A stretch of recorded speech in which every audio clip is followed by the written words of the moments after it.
Ay, okay. ¿Sí se ve? Sí. Ok. ¿Continuamos o espera que se conecte? No sé si ya están o la mayoría. No, si quieres, dale, dale. Van ¿Cómo? entrando. Adelante, si quieres, continuamos. Ok. Mm,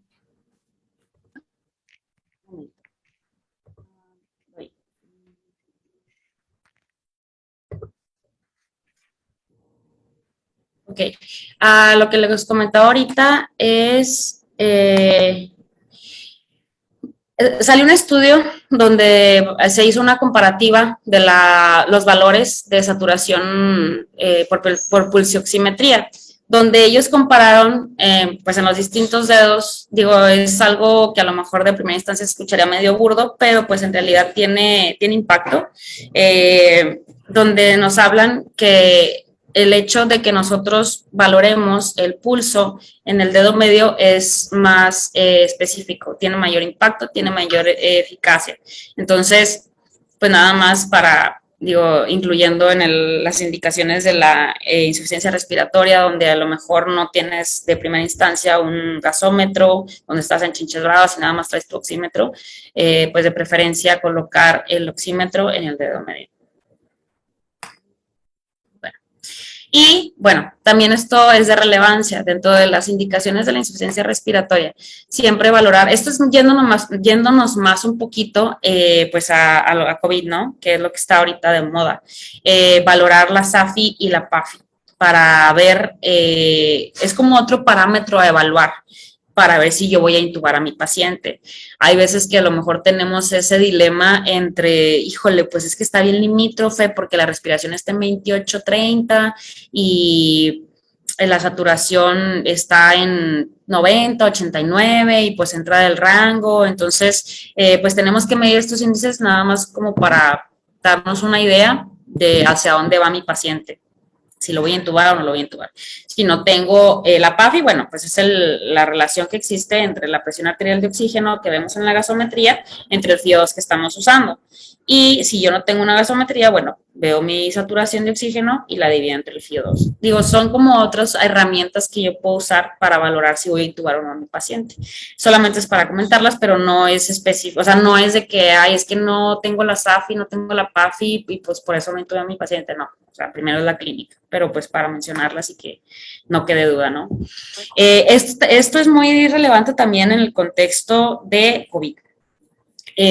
Mi paciente, por ejemplo, hoy en día se evalúa el índice de ROX. ¿Qué es el índice de ROX? Bueno, es la relación que existe entre la saturación arterial de oxígeno, entre el FIO2, es decir, la SAFI, solamente le estoy agregando aquí la frecuencia respiratoria. Entonces, en este artículo específico que salió en el European Clinical Respiratory Journal, nos habla de que entre más pequeño estaba el valor, pues más probabilidad de intubación tenían nuestros pacientes. Entonces, estás a lo mejor en el área COVID y pues estás haciendo la nota y pues a lo mejor digo, se va a ver elegante que lo pongas en tus notas, pero más que nada te sirve para evaluar ese dilema que a veces nos afecta de, sí, lo intubo o no lo intubo. Entonces, si a lo mejor nuestro paciente, yo lo tengo con mascarilla de reservorio 15 litros y tiene una SAFI de 6, bueno, pues con esta, perdón, un índice de ROX de 6. Pues con 6 se salva, ¿no? Del tubo, pero pasan 2 horas, sigue la mascarilla 15 litros, empieza a aumentar la frecuencia respiratoria y el hecho de que aumente, pues, ¿qué va a hacer? Que disminuya el valor, ¿no? O sea, que disminuya el cociente. Entonces, a lo mejor tenía 6 y ya a las 2 horas ya te bajó a 2. Entonces, ojo, probablemente ese paciente va a necesitar una intubación orotraqueal y el uso de ventilación mecánica. Entonces, a fin de cuentas, vamos a evaluar también otra herramienta que nos sirve, es la escala de trabajo ventilatorio o el WOB, o sea, el work del breathing, o sea, el trabajo respiratorio. Entonces, donde los diferentes parámetros a evaluar es, por ejemplo, la frecuencia respiratoria, el aleteo nasal, que era el que les comentaba hace un momento, el uso de musculatura accesoria, ya sea con tiraje intercostal o los supraclaviculares, y el uso de musculatura accesoria. Si se fijan aquí, pues estos valen un punto. pero lo que tiene más impacto es la frecuencia respiratoria. O sea, si tú ves un paciente que está respirando 35, 40 y ya tiene 1 hora, 2 horas así, intúbalo. O sea, no lo dejes para el siguiente turno, probablemente se va a fatigar y le vas a empeorar el pronóstico. Entonces, mayor de 4 puntos, intúbalo. Si a lo mejor no tienes esto de acá abajo, pero tienes una frecuencia de 40, intúbalo.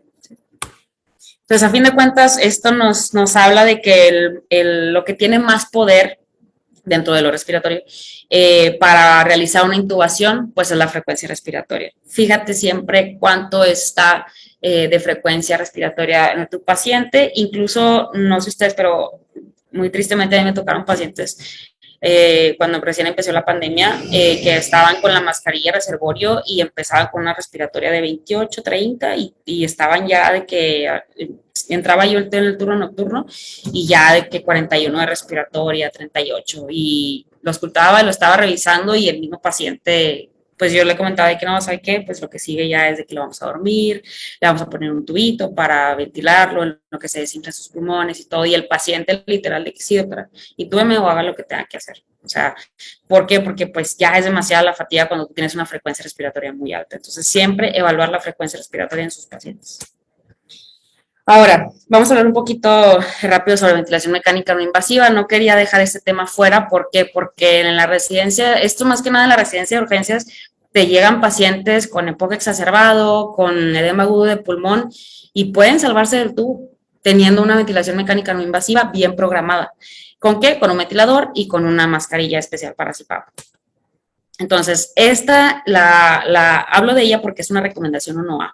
En las guías siempre te habla que si tú tienes un paciente con estos 2 diagnósticos, le puedes iniciar la ventilación mecánica no invasiva y un 60% se van a salvar del tubo. Entonces, ¿cuáles son las indicaciones más específicas para una ventilación no invasiva? Donde tú lo conectas al ventilador, pero no lo intubas, o sea, le pones la mascarilla de CPAP con el arnés. En mis tiempos de urgencia no teníamos el arnés específico, los dispositivos, le hacíamos un hechizo con una venda o con un guante, obviamente y nos fijábamos de que no fugara. Pacientes que nos llevaban típicos a las 3 de la mañana, con la olla presta, que te escuchaba así todos los estertores a distancia, insuficiente, pues el típico edema agudo de pulmón, ¿no? Que te llega a la guardia a las 3 de la mañana. Entonces, ¿esto por qué nos va a servir en este diagnóstico? Porque si se fijan en el edema agudo pulmonar, pues hay un trasudado a nivel alveolar. O sea, ya se perdió la permeabilidad alveolo capilar y el trasudado ya entró a los alveolos. Entonces, cuando tú le das esta presión positiva, como quien dice, empujas ese trasudado para que se salga del alveolo. Y obviamente, pues con el manejo de diuréticos y pues todos los medicamentos que se ocupan, ¿no? Y otro diagnóstico es el EPOC exacerbado.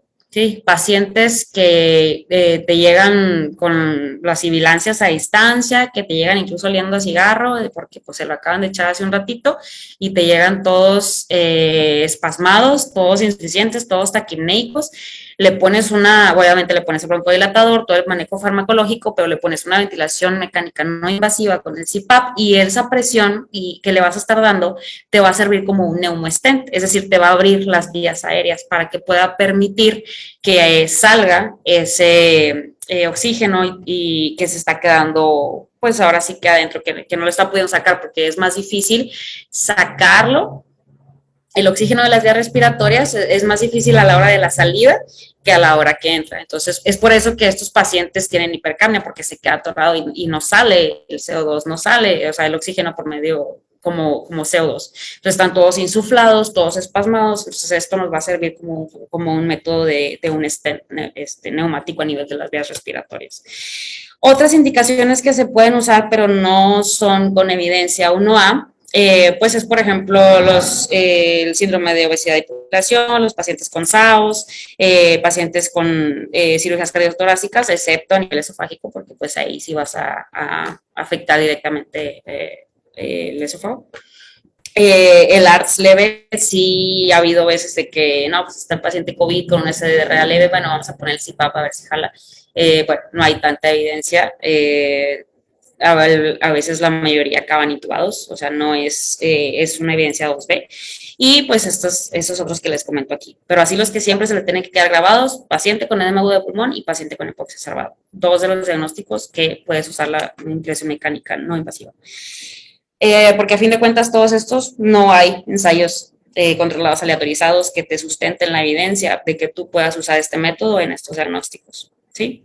Ahora, contraindicaciones de la ventilación mecánica no invasiva, pues pacientes que no cursen con un estado neurológico adecuado. O sea, obviamente estos pacientes tienen que estar reactivos, porque pues no, si los tienes todos con Glasgow debajo de 8, pues no van a tener esa capacidad de proteger la vía aérea y pues no te va a servir de nada. Como cuáles, como el TC severo, pacientes posparo, pacientes con EBS hemorrágico, pacientes que estén con agitación psicomotriz, con delirium hiperactivo, donde no haya una cooperación adecuada, pacientes con incapacidad para fijar la mascarilla, a veces llegan los pacientes geriátricos que no tienen nada de barbilla y pues no tienen ni cómo fijarlo, pacientes que cursen con vómito, con hematemesis, con alguna secreción, pues tampoco, porque si tú le pones eso, le vas a vencer parte de el esfínter esofágico inferior y entonces vas a hacer que vomite, va a hacer que broncoaspire y pues va a haber una neumonitis y pues va a cursar con peor pronóstico. Cuando tengan hemoptisis masiva o secreciones copiosas. Entonces, a fin de cuentas, la ventilación mecánica no invasiva dentro de esta existen diferentes dispositivos y diferentes interfaces, como las que tenemos aquí. Digo, pues no en todos los hospitales lamentablemente las tenemos. Las que pues suelo usar más en el hospital son las que son nasoorales. Y estas a lo mejor no tienen los arnés para colocarlos, pero se puede hacer con una venda, pues ahí algo hechizo, digo, como siempre hacemos en los hospitales de bajos recursos. Y pues esta silla no es para el paciente, esta sí es para nosotros. ¿Por qué? Porque nosotros tenemos que estar evaluando a mi paciente si está respondiendo o no a esta ventilación mecánica no invasiva. ¿Cómo sé que está respondiendo de forma adecuada? Porque disminuyó el trabajo respiratorio, porque disminuyó la frecuencia respiratoria, estaba en 35, ahorita la tengo en 28, mejoró la saturación, disminuyó la frecuencia cardíaca, o sea, a fin de cuentas tú vas a evaluar la clínica, pero la tienes que evaluar constantemente en el paciente. No es como que, sí, ya le puse el CPAP y ya me fui todo porque me llegó otro ingreso y todo. O sea, no, tienes que estar adecuadamente ahí fijo al paciente para ver cómo va evolucionando. Y ver si se va a destetar o si no, si a lo mejor tiene ya una hora el paciente y no mejora, pues bueno, ya es momento de pasar a lo siguiente, que sería pues la ventilación mecánica invasiva, ¿sí? Incluso existen dispositivos que miden la distancia para ver cuál es el dispositivo y la interfaz que mejor se acopla. Entonces, ese es un paciente que había llegado aquí en Tampico, en un hospital privado de aquí, le llegó el doctor Marrón, que era un paciente de 52 años que había llegado con un edema agudo de pulmón, había llegado todo insuficiente, pues no toleraba el decúbito, estaba con los estertores a distancia, estaba con un descontrol hipertensivo, o sea, llegó con una emergencia hipertensiva, se le hizo todo el manejo a base de diurético, a base de venodilatadores y pues obviamente el soporte de la terapia de ventilación mecánica no invasiva. Estuve más o menos así como 20 minutos, se le hizo toda la depresión que se le debe de hacer a un edema agudo de pulmón y pues este paciente salió, se pudo retirar la ventilación no invasiva y se progresó a puntas nasales y pudo pues salir de alta. Entonces sí se puede usar. Y pues incluso existen diferentes estudios a nivel del New England Journal of Medicine, del Critical Care, del Cochrane, donde nos habla que sí tiene un impacto positivo, es decir, sí tiene un efecto favorable, un efecto protector, porque en este forest plot que vemos, podemos ver los diferentes estudios a lo largo de los años donde se ha evaluado la ventilación no invasiva. Entonces, si se fijan, en la mayoría ha habido resultados positivos con un efecto protector, es decir, sí nos sirve para este tipo de diagnósticos. Y incluso se evaluó también que el uso de la ventilación mecánica no invasiva en estos pacientes disminuyó la incidencia de la necesidad de intubación orotraqueal, porque pues se resolucionó la causa, ¿sí? Pero bueno, vamos a empezar con la programación, vamos a empezar con lo bueno. Pues obviamente para ello necesitamos saber que nuestro sistema respiratorio funciona a base de presiones y a fin de cuentas el músculo que más función que más relevancia tiene aquí, pues es el diafragma, ¿sí? Entonces, nosotros respiramos, cuando respiramos, pues el diafragma se contrae, ¿sí? Aquí es una forma pasiva. Usualmente el diafragma lo tenemos así como en V. Entonces, cuando nosotros respiramos, el diafragma se abate y se baja, ¿sí? Entonces, esto también tiene que ver con la presión barométrica porque entra el aire y entonces ejerce una presión que internamente pues es una presión negativa. Nosotros respiramos a base de presión negativa. Inspiramos y se hace una presión negativa, que aquí la estamos viendo, y entonces se abate el diafragma, entra el volumen, entra a determinado flujo, se hace el intercambio gaseoso y otra vez la expiración de una forma pasiva, pues ya vence la presión y se regresa a su forma basal. Entonces, si nosotros valoramos en una gráfica nuestra respiración, si a nosotros nos conectan así de forma espontánea a un ventilador, nada más para valorar cómo es que respiramos, pues gráficamente vamos a tenerla de esta forma, ¿sí? Aquí tenemos una gráfica de presión sobre tiempo, donde nosotros en la inspiración, como les comento, respiramos a base de presión negativa. O sea, inspiramos y la presión es negativa, por eso es que se hace una curva negativa, una deflexión negativa. Y cuando expiramos, hacemos una presión positiva, por eso es que la curva se va hacia arriba, es decir, una presión positiva, ¿ok? Presión negativa, inspiración, presión positiva, ¿ok? Esta es la de presión tiempo. Cuando yo tengo una curva de flujo tiempo, yo inspiro, hago la presión negativa y entra cierto flujo.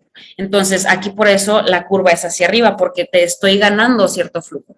Entonces, el flujo, recordemos que es la velocidad del volumen que entra en litros por minuto. ¿Qué tantos litros está entrando en tanto tiempo? Entonces, entra el flujo y yo expiro, se termina la respiración, expiro y aquí sale todo el flujo. Y otra vez, vuelve a lo mismo. O sea, esto es hacia afuera del paciente. Esto es hacia adentro del paciente y esto es hacia afuera del paciente, ¿sí? Entonces, cuando yo voy a programar una ventilación no invasiva, solamente nuestro ventilador vela, vamos a tener 4 botoncitos a programar. El FIO 2, el disparo trigger, el PIP y la presión soporte. Ahorita vamos a ver cuáles son cada uno y cómo los voy a programar. Bueno, el FIO 2... hay que quitarnos esa costumbre de que le pongo el FIO 2 al 100, ¿no? No siempre, nosotros no vamos a buscar una meta de FIO 2, lo que nosotros vamos a buscar es una meta de saturación en mi paciente. Entonces, a fin de cuentas, yo puedo poner el FIO 2 desde un 21% hasta un 60%. Bueno, 21 pues sería poco ideal en pacientes que tienen una patología pulmonar per se, pero por ejemplo, pacientes neurocríticos que no tienen una alteración, bueno, pondría 21%, pero no es el caso. Entonces, nosotros vamos a buscar una saturación meta, o sea, la meta es la saturación. Mi meta no es el FIO 2, mi meta es la saturación. Una saturación aproximada de 92 a 96% que correlaciona con una PaO2 de 60 a 100. Ojo, en pacientes con EPOC y en SDRA no hay que vernos tan espléndidos y mientras tengamos una basal de 88 a 92% en la saturación, con eso es necesario. Usualmente no hay un parámetro que tú digas, bueno, 50 de FIO2 voy a iniciar con 80, no, o sea, el que ustedes piensen. No, pues yo creo que con 50. Con 50 satura a 80%, no, pues le subo a 60. No, pues subo a 70. Entonces, nosotros hay que iniciarlo con el parámetro que tú quieras, 60%, 50%, 40%. Entonces, le das unos 2-3 minutos, ves el oxímetro, ves el monitor y valoras la saturación. Y en base a ello, tú le vas moviendo, le vas ahí tanteando el agua a los tambores. El PIP, cuando nosotros tenemos una ventilación no invasiva, se convierte en CPAP. ¿Por qué? Porque es una presión continua de la vía aérea, ¿sí? Entonces, aquí tenemos una gráfica igual, de presión-tiempo, ¿sí? Pero cuando yo pongo un PIP, este es un 0, aquí esta gráfica empieza de 0, pero cuando yo le pongo un CPAP, es decir, una presión continua, yo lo que hago es que mi alvéolo, cuando yo expiro, no se colapse, o sea, haga esto, o sea, para que no se colapse totalmente, porque para volverlo a abrir, o sea, es más difícil. Entonces, puede evitar atelectasias, puede evitar, pues, colapso alveolar. y disminución de la saturación. Entonces, yo con esta presión continua de la vía aérea hago como un neumostent, que era lo que les comentaba ahorita, que se representa en esta figurita que vemos aquí. O sea, para mantenerlo abierto, para mantener reclutado ese oxígeno en el alveolo, ¿sí? Entonces, aquí esta gráfica que representamos es de 0, y aquí, por ejemplo, le puse 10 de PIB. Entonces, el alveolo va a desinflarse, por así decirlo, pero no va a llegar a su estado de colapso. O sea, va a llegar a un colchón para que no se desreclute esa oxigenación. ¿Sí? Entonces, cuando yo programo esto, pues hay un dicho que decimos muy común, que 5 de PIB y un vaso de agua no se le niega a nadie.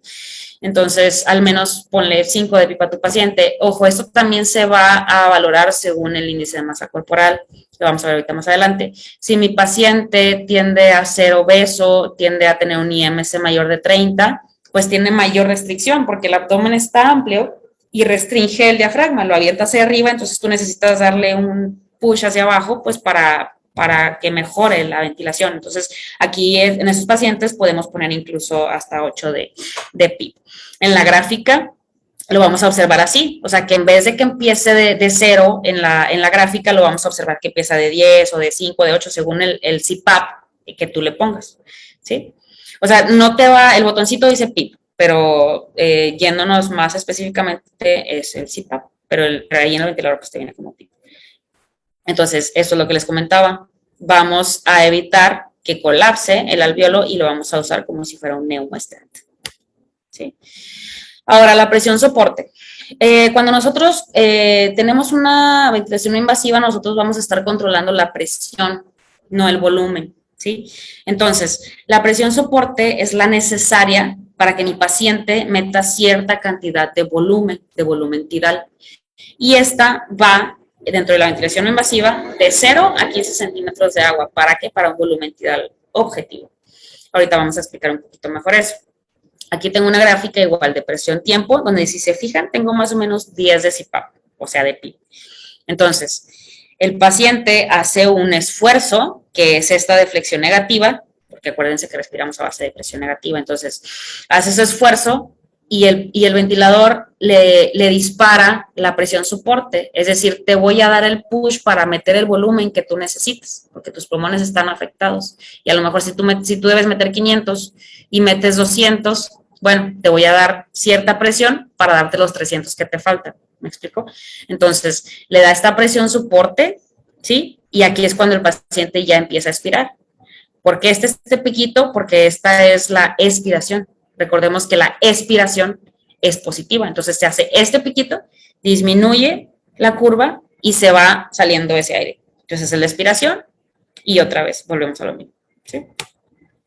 Entonces, a fin de cuentas, pues la presión soporte es quien te va a ayudar. Por ejemplo, cuando ustedes van al gym, que van de preguardia, pues bueno, tú vas y haces, pues estás haciendo press y haces 10 repeticiones, ¿sí? Y nada, chido. Vas al día siguiente al hospital, tienes guardia, no vas al gimnasio. Vas al día siguiente al gimnasio, vas de posguardia, tuviste pues un chorro de pacientes, no dormiste bien, vas cansado. Entonces, en vez de hacer 10 repeticiones, estás en las 5, 6, 7, ya no puedo. Y en vez de darle 10, diste 7. Entonces, llega pues el instructor o la instructora y ya pues, se pone ahí arriba de ti, de que no, sí, yo te ayudo. Entonces, él te ayuda a dar esos 3 que te faltaron, ¿no? Entonces, técnicamente es como una metáfora de la presión soporte, ¿sí? Tú con tu insuficiencia respiratoria y yo con tu presión soporte. O sea, la presión soporte va a ser el coach que te está dando esos 3 extra, ¿sí? Que tú no pudiste dar. Entonces, a fin de cuentas, esto es más o menos un aproximado de cuánto de volumen extra te daría, pero no es un estimado, no es garantía. No porque le pongas 1 significa que va a meter 300 más, no. Entonces, tú también es un parámetro que le vas a estar adecuando a tu paciente. De primera instancia, puedes empezar en 5, o sea, no empiezas en 15 y tampoco empiezas en 1, o sea, puedes empezar en 5, por ejemplo. Y para esto tienes que calcular el volumen que le va a tocar a tu paciente. Entonces, ahorita vamos a ver cómo. Si a mi paciente le toca que meta 500 y mete 300, bueno, le voy a poner 5 de presión soporte. Pero con 5 de presión soporte me mete 400. todavía le faltarían 6. Bueno, le meto 8 de presión soporte. Con 8, bueno, a lo mejor ya me mete 510, 490, 505, porque a fin de cuentas no controlamos el volumen. Pero bueno, es lo más acercado al volumen que tú le calculaste al paciente, ¿sí? Entonces es lo que le vas a poner para que tu paciente te dé el volumen que tú quieres. Y esto previamente, pues con un cálculo del volumen tidal objetivo. ¿Cómo sé cuánto volumen le toca a mi paciente? Bueno, primer paso, tener una cinta métrica ahí a la mano.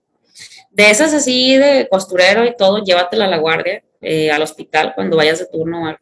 Llévate ahí en la bolsa una cinta métrica, ¿sí? Entonces, o bueno, obviamente si el paciente está consciente y sabe cuánto mide y todo, pues le preguntas cuánto mide. Si no, pues tú lo mides.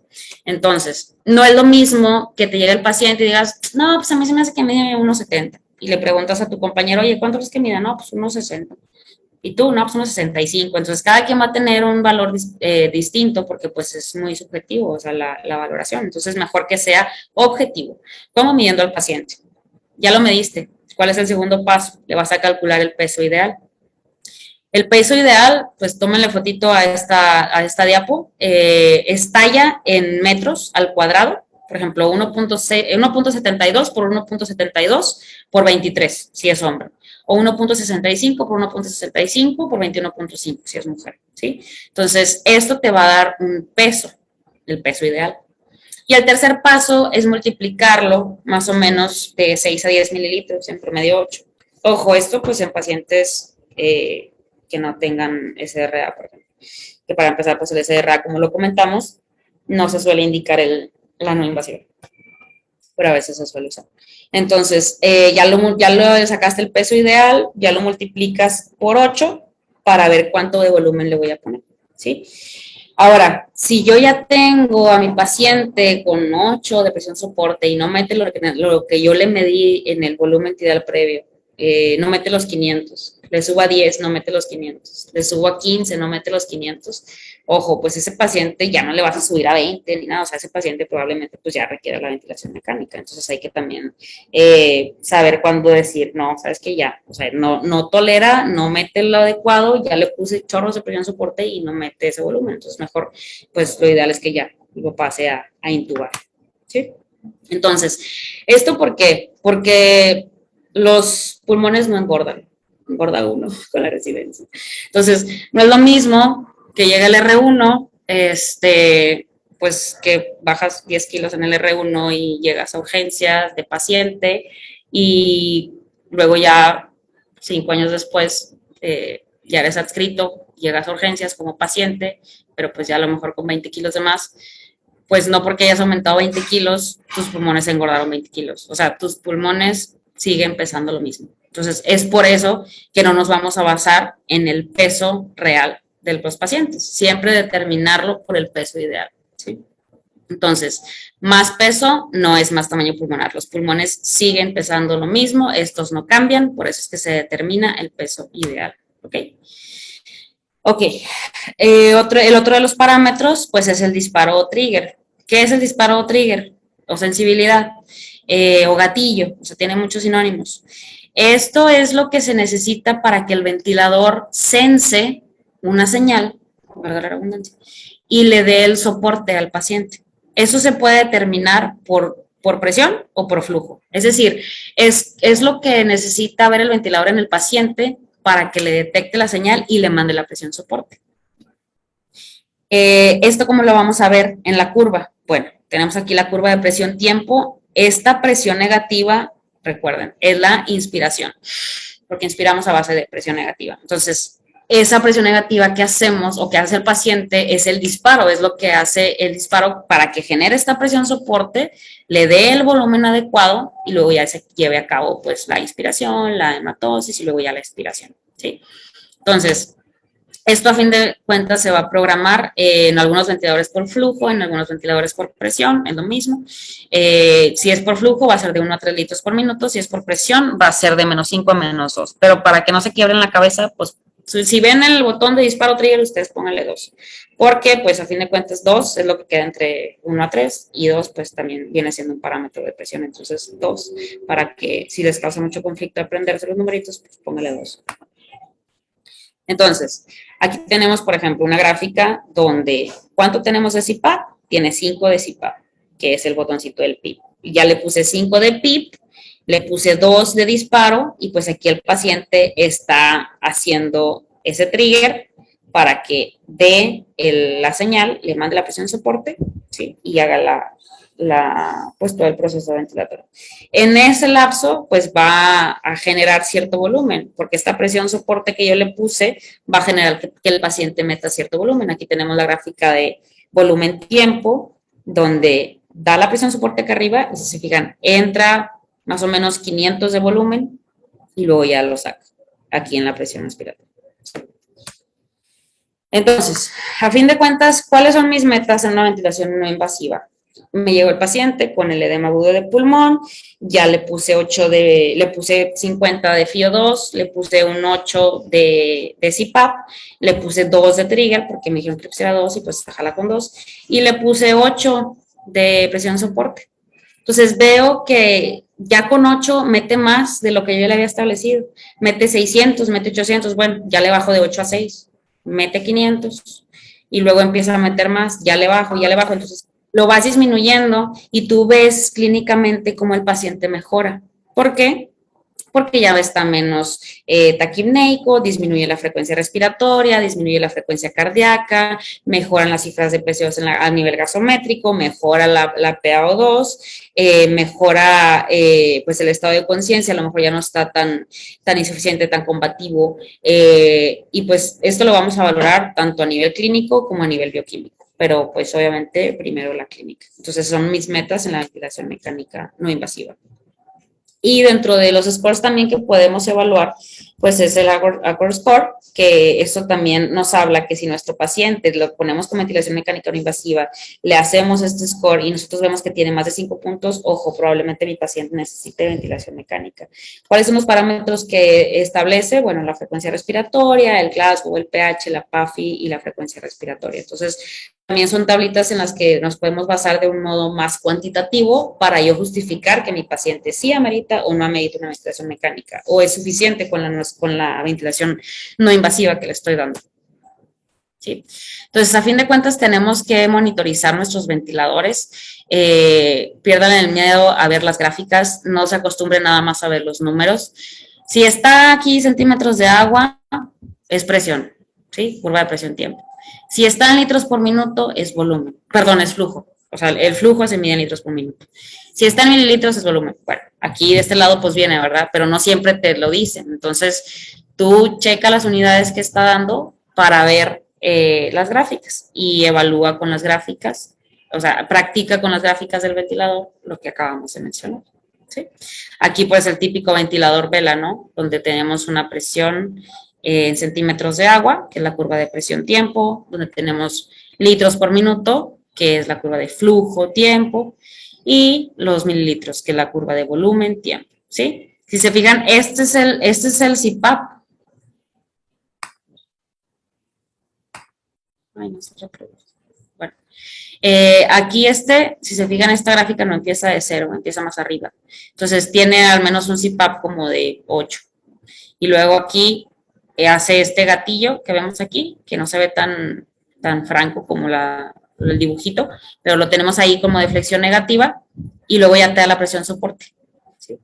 Que esta presión soporte hace que meta a ciertos litros por minuto, más o menos 450 mililitros de volumen. ¿Sí?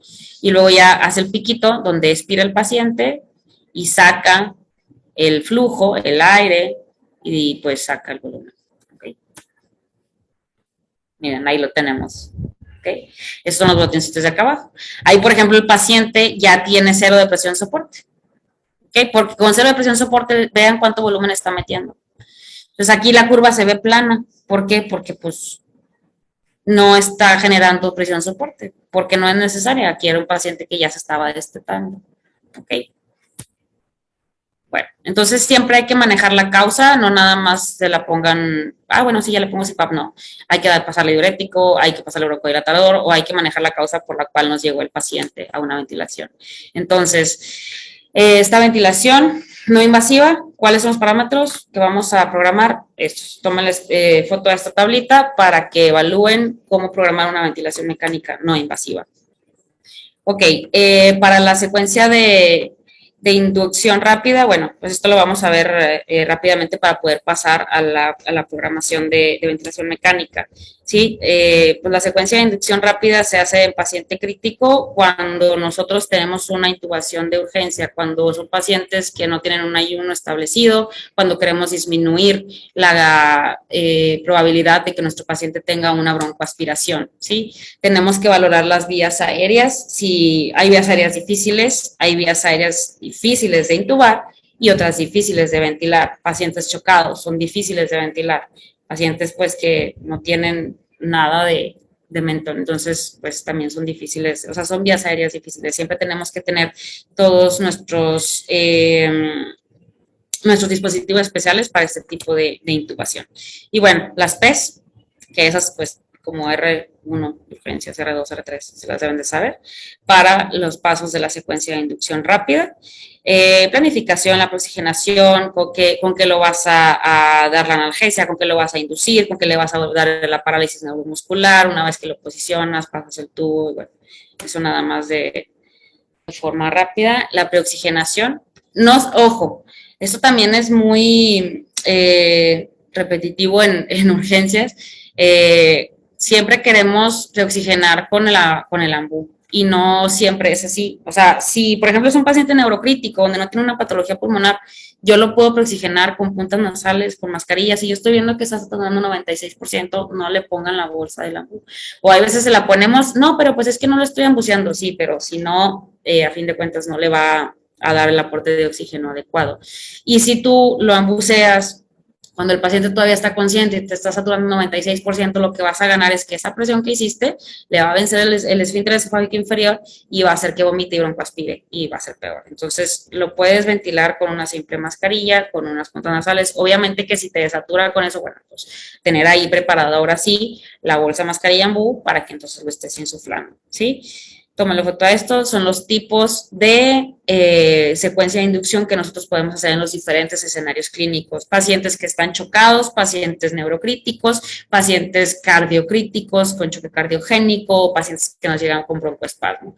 Cada uno de estos medicamentos tiene un efecto específico para cada uno de estos escenarios. Por ejemplo, la ketamina, nos sirve mucho, por ejemplo, en pacientes que tienen broncoespasmo. ¿Por qué? Porque tiene acción a nivel de la musculatura lisa bronquial y te hace un efecto broncodilatador. Bueno, lamentablemente la ketamina no la solemos tener en urgencias, pero, por ejemplo, algo que sí tenemos es la lidocaína. O sea, en el pretratamiento a veces dicen, no, pues pásale Upre. Híjole, la UPRE le va a hacer ya cuando lo acabaste de intubar, o sea, la va a hacer 20 minutos después. Entonces, yo sé que en urgencias a veces no hay Fenta, o sea, vengo de ahí, sé que no hay, pero tenemos Lido, la Lido del carrito, próbate la Lido del carrito de las enfermeras y dale 1 miligramo por kilogramo de peso a tu paciente para darle un pretratamiento. Y te ayuda, pues en todos los escenarios te ayuda, y más en pacientes neurocríticos, por ejemplo, porque también disminuye la presión intracraneal. Pues siempre tenemos o propo o mida. Pues de preferencia propo, a menos que tu paciente pues esté chocado y esté con la TA de que 60-40, bueno, pues ahí no le pasas propo, pásale mida. Obviamente no son los que se indican, pero los comento porque sé que es lo que hay en nuestro servicio, entonces por eso lo comento, ¿sí? Entonces aquí describimos cada uno de ellos. La inducción, la parálisis neuromuscular, donde pues tú le vas a pasar después, bueno, tenemos que conocer las diferentes presentaciones para ver qué y cómo le vas a comentar a la enfermera que lo pase, porque pues tienes que darle la especificación directa porque a veces se les puede ir de más, a lo mejor ya se te pasó dosis y, perdón. Bueno, ahorita se va a acabar y seguimos en este mismo link. Okay.